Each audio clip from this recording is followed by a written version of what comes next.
very warm welcome, everyone. Second edition of the lecture series organized by Goa Law Collective. Our resource person today is a very dynamic and multifaceted personality. He is one of the eminent senior advocates in the state of Goa. His legal acumen spans over various legal spheres, which includes the constitutional law, civil law, criminal law, and taxation laws as well. He's blessed with the gift of the gab and a great wit. And to go with all these attributes, he's a fantastic cricketer. So we have with us today Senior Advocate Nitin Sardesai, who will speak to us on the art of advocacy. Over to you, sir.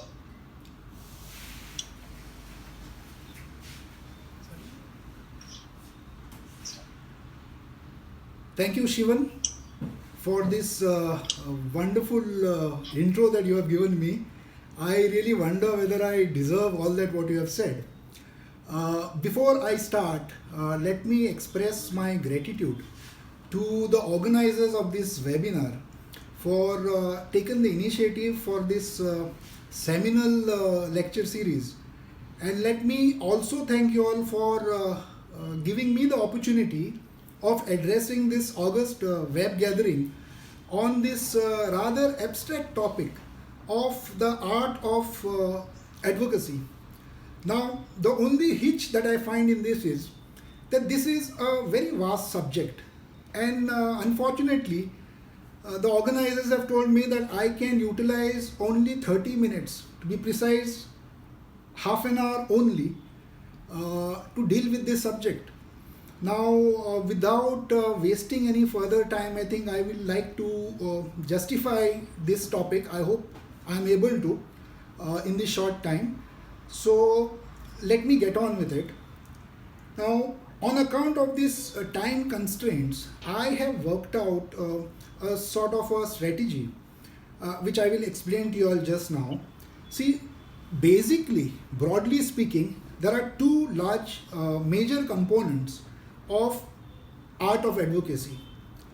The first component is what a lawyer does within the confines of his chamber. It includes the getting of the briefing from the client, drafting, pleading, research work.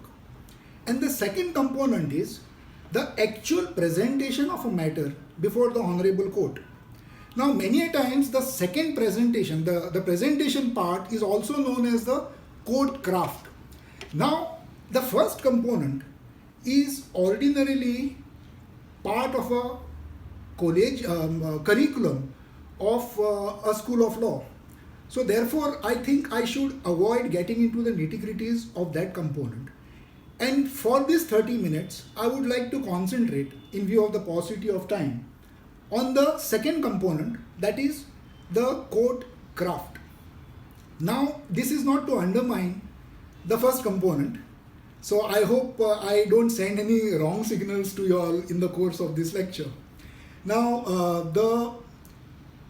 what basically I would like to tell is how the court craft becomes essential in the world of today.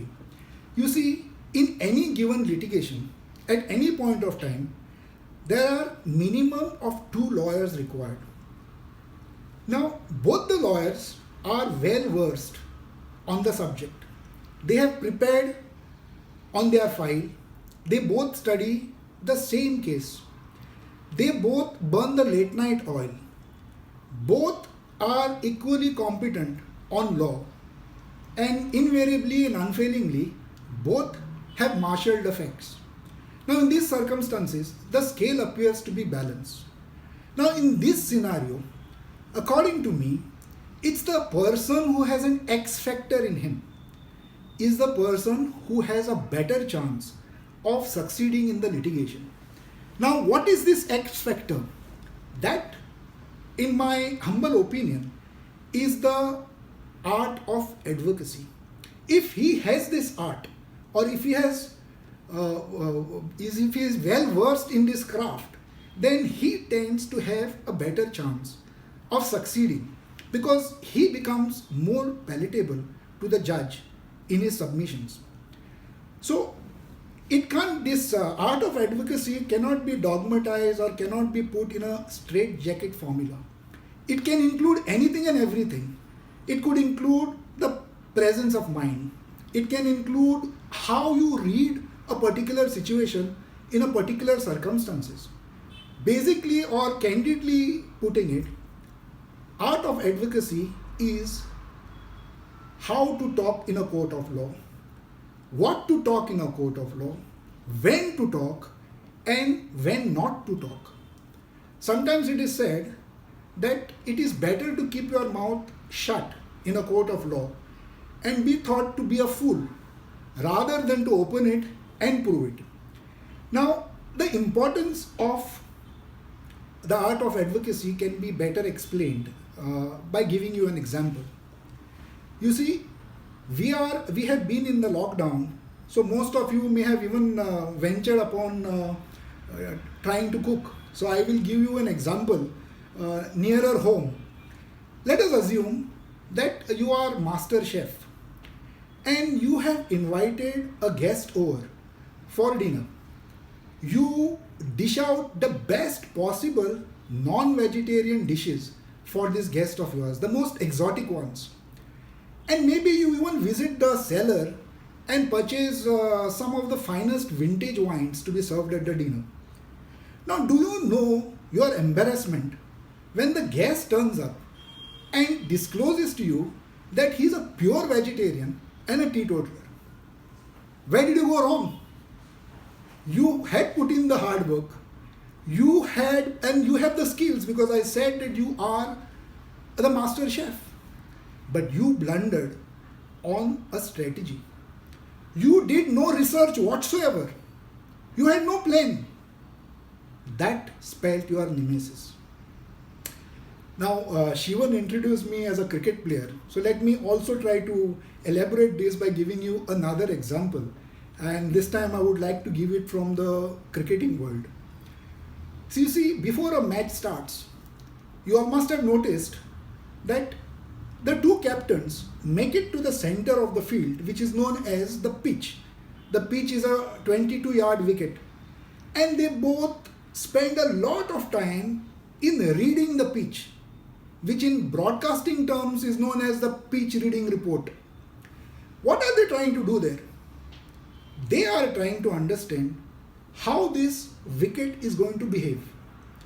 Will it be a batsman paradise, or will it help the bowlers? If they analyze that this could be assisting the bowlers, then they ask themselves another question. Is this conducive for fast bowling, or will the spinners have a say in it? Now, whoever analyzes the wicket correctly will field his team accordingly, and he will have an upper edge in that particular match. What are they basically doing? They are trying to understand the wicket on which they are going to play.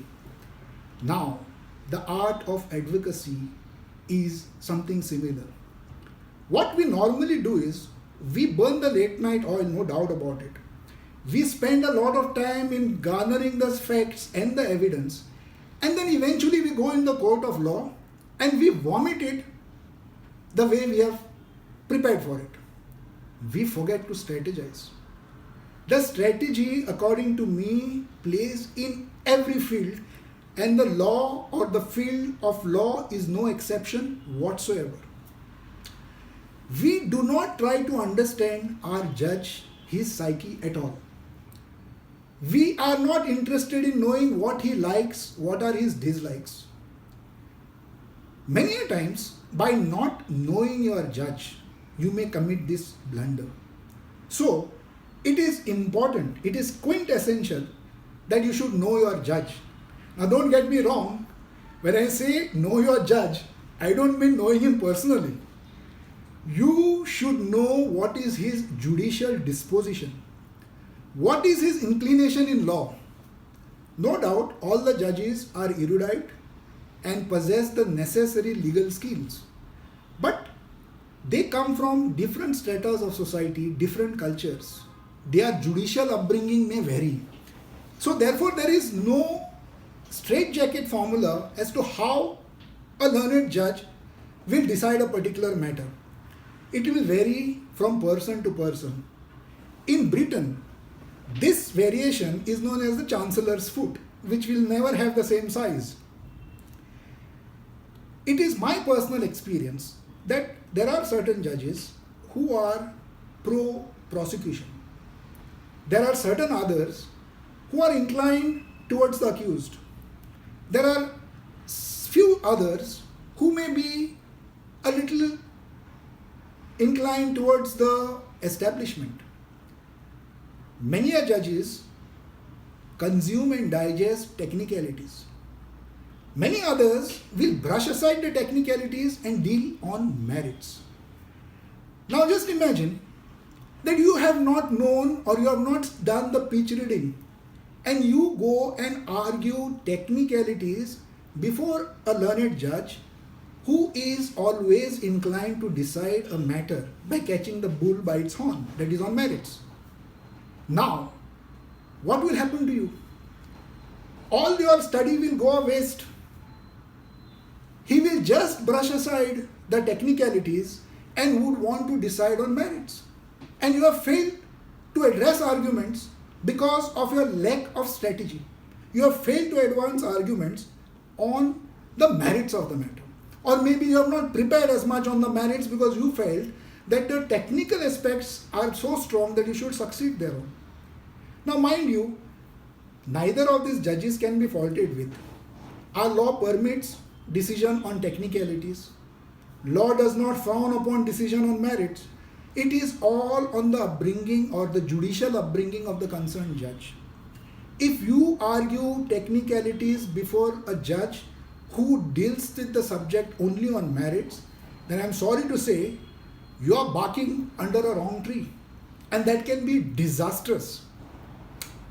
Let me give you a small example of an English matter, a case in Britain. Many years back, a young junior was arguing his first matter before a court of appeal. He was pitted up against quite a senior counsel of some repute there. The junior felt that he had an excellent case and did his level best in the course of his arguments. But when the senior stood up, the seniors as they are, he, on account of his legal acumen, erudite arguments, and flamboyance of course, managed to take the learned judge in his stride. And when the judgment was being dictated, the inclination was clear that the learned judge is going to hold in favor of the senior. And that is what happened. The judgment was delivered and the appeal of this junior was dismissed. No sooner that happened, the junior got up in the court and told the learned judge, "What? You are dismissing my matter? I am shocked." Now the judge was a strict disciplinarian. He was a stickler of courtroom decorum. He did not take this observation or the statement of this raw junior very charitably and ordered him to appear for contempt on the very next day in his own court. Contempt of the court on the face of it. Now the bar, when this news percolated, the bar was taken aback. They were worried. They felt that a junior like, a raw junior like him will be hauled up for contempt. This will not be fair. So they strategized. And what they strategized was, they engaged a super senior counsel on behalf of this junior.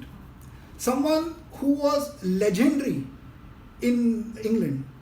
Someone who was very popular in the bar to appear. Now when the matter was called out, the senior counsel got up and he told the learned judge. He said precisely this: "Your lordships will appreciate the tender age of my client. It is the hormones that dictate terms at this particular age. You will appreciate the sudden rush of blood. You will appreciate the pumping or the extra pumping of adrenaline. But I'm sure when my client comes of my age and acquires the experience that I have, he will know not to be shocked at any of the decisions that your lordships pass. Now, the learned judge immediately got the point. He purged the contempt. Now, the point that I am trying to make here is, where was the law quoted? Where was any section cited? But the reading of this legendary senior about this judge was that maybe if he puts something in lighter vein, he can convey it to the bench that the judge need not be touchy about his judgments. So what if the junior had the audacity of telling it in the face of the learned judge? He could have just kept quiet, taken it in appeal before a higher tribunal, and blown your judgments to smithereens. So why should you be touchy about it? This is the art of advocacy. It is presence of mind, understanding what will click with which judge, what will go down well with which judge is utmost importance, and accordingly you should argue your matters. You should say only that what is palatable to a particular judge. It is only then that he will digest whatever you are saying like a hot knife through butter. Let me cite an example of my own here. It was many years back when I was still junioring in the profession. I was arguing an appeal from order before the Honorable High Court. Now, I needed an ad interim ex parte injunction. It is very clear that if I need this injunction, then I have already lost, or my client has lost before the trial court in the course of the arguments there. So, I presented my arguments. I had an excellent point of law, mind you. The learned judge was immediately with me on the point of law. But he said that, see, I can't grant you an ex parte ad interim relief. That's because for all these months when the matter was languishing in the lower court, you had no injunction. So what is the tearing hurry now? I will not grant it to you now. I will issue a notice. I will make it returnable at a very short date. But sorry, no ad interim relief for you. Now you know, ad interim relief is a magic word for the client. And every lawyer tries to get that particular order. And you all as lawyers would also know that when we ask for an interim relief, we try to create a hype around the cause. And that is precisely what I was targeting. So I told the learned judge, see, it is going to be irreparable loss to me. The skies are going to fall, the heavens will crack, I will be left in a lurch. So please grant me this relief. In fact, the defendant himself, after we lost in that lower court, came again to my house and he threatened me. Now the learned judge, who was patiently listening to me, suddenly piped in and said, Mr. Sardesai, why are you worried about your defendant stacking all these things? Have you not heard of the saying that barking dogs seldom bite? So immediately I retorted, I said, yes, but that is the saying, barking dogs seldom bite, is the saying of the mankind. The dogs know nothing about it. Now, who has told the dog that if he barks, he is not supposed to bite? As soon as I said that, there was a laugh in the courtroom. The learned judge also had a big smile on his face. I do not know what came of him, but he thought that he should grant me the interim relief. Of course, he was with me on the point of law, no doubt, but he felt that there was no urgency for an interim relief. Now just see, in this example, all the other arguments that I was making perhaps was not hitting the target. But suddenly something said, a wisecrack in lightened the movement, I managed to get my order. But don't take me wrong here. It is not as if you can crack jokes and get orders. And I will give another example of my own in a different set of circumstances and see the way it has boomeranged on me. So you have to exercise your discretion. Your presence of mind is quintessential here. The example is this. Incidentally, it was the same judge of a few months later. It was the same judge, but of course this time sitting as in division bench as a junior member. Now I was arguing a writ petition before him, And now you all know that writ petition is entirely a discretionary remedy. The court need not grant you any reliefs, and the courts normally do not entertain a writ petition if there is an alternate remedy for you. Now, my petition was suffering from this aspect. There was an alternate remedy, but I had approached the court basing myself on the exceptions carved out in another judgment of the Supreme Court in Whirlpool matter. But somehow the judge saw through it. The judges saw through it, and they were not ready to entertain me at all. And then we got into this, the healthy debate as we call it. And I was trying to pursue them up. The learned judge were not ready to budge at all. They told me, you go anywhere you want. You go here, you go there, you make representations, you go to your alternate remedy, but please do not come before us. Now, as soon as the learned judge said that, I piped in and I said, your lordships are making me look out for a black cat in a dark room. Now, no sooner I said that, the same single judge who once upon a time had given me an interim relief, he piped in and he said, Mr. Sardesai, it's very easy to search for black cats in a dark room. All you have to do is switch on a torchlight, flash it in that room, and the eyes of the cat would shine. Now, junior that I was there, I had no experience then. I had a repartee to that, and I said, your lordships, the moment you flash a torchlight in a dark room, you can't call the room a dark room. Now, no sooner that happened, there was a hush in the galleries. Everybody burst out laughing. I'll tell you, I really meant no insult to the learned judge.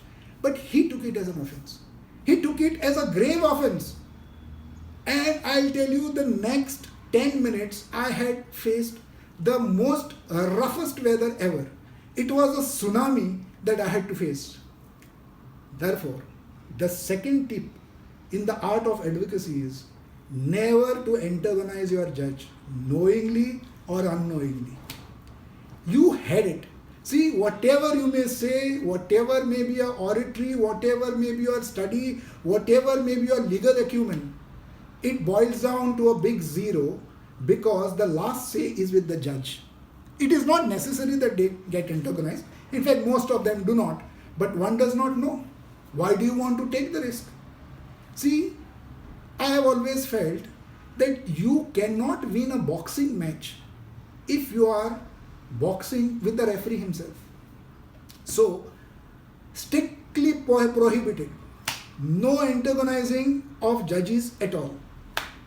Another important aspect which I want most of my colleagues to know is that we are not supposed to repeat our arguments. Repetition, according to me, is like a rocking chair.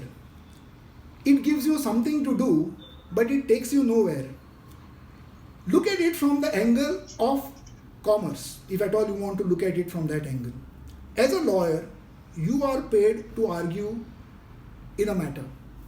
Now, you can't double your fees because you have repeated your arguments. So, does it help you repeating? It does not at all. Now, look at the flip side of it. See how counterproductive can it be for your own client. If you start repeating your arguments, you should not forget one thing, that all said and done, the judiciary in India is overburdened with work.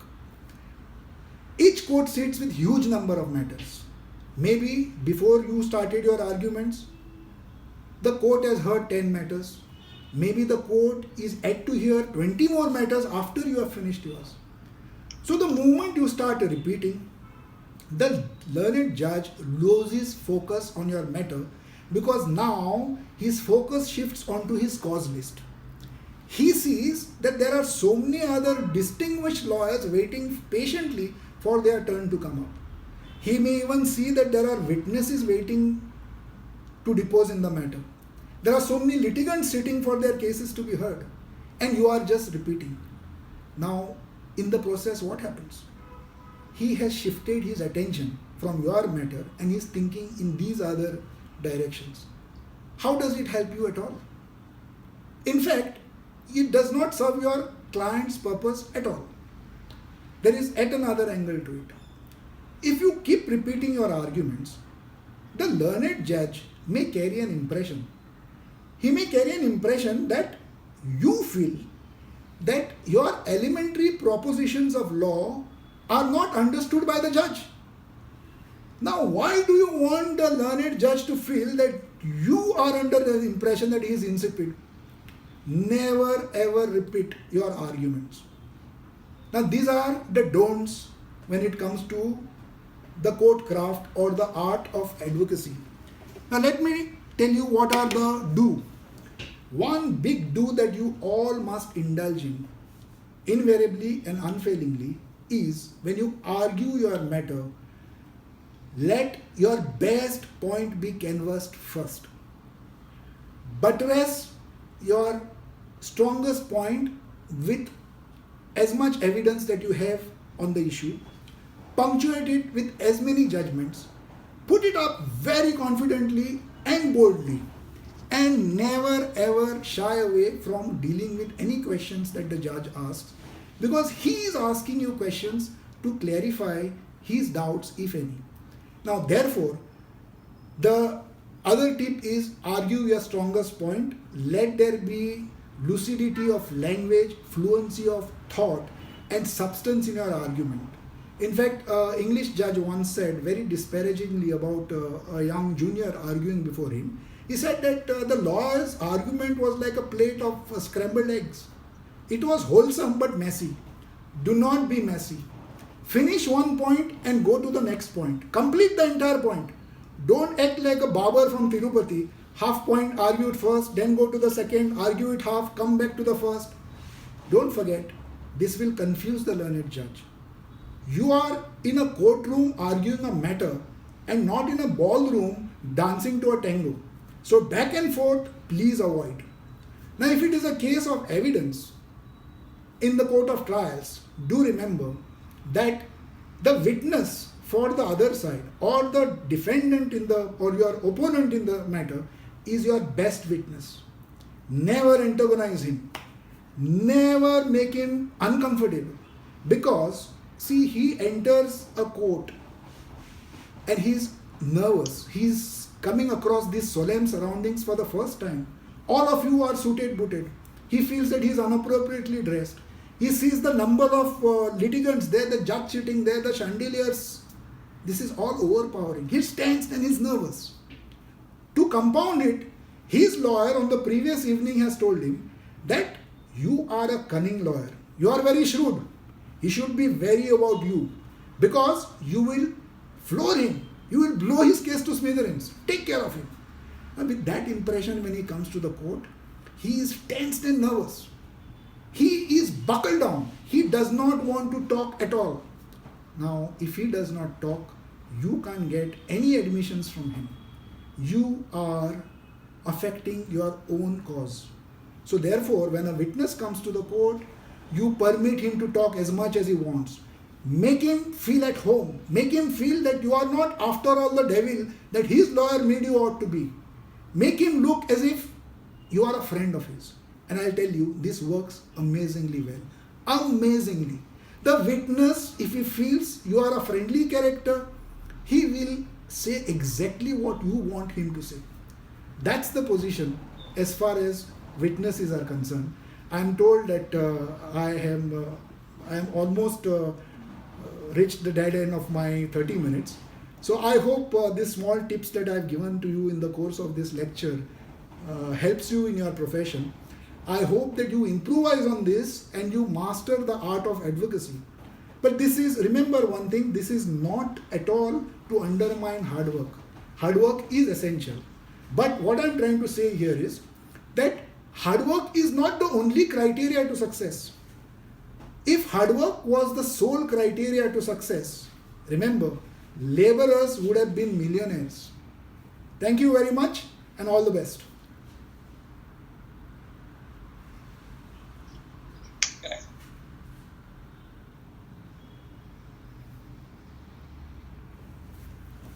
Excuse me. Thank you, sir.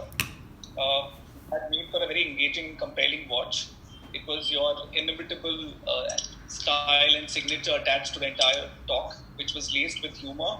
It was educative, at the same time anecdotal, which I'm sure a lot of the persons have taken it in a spirit that only you can spread.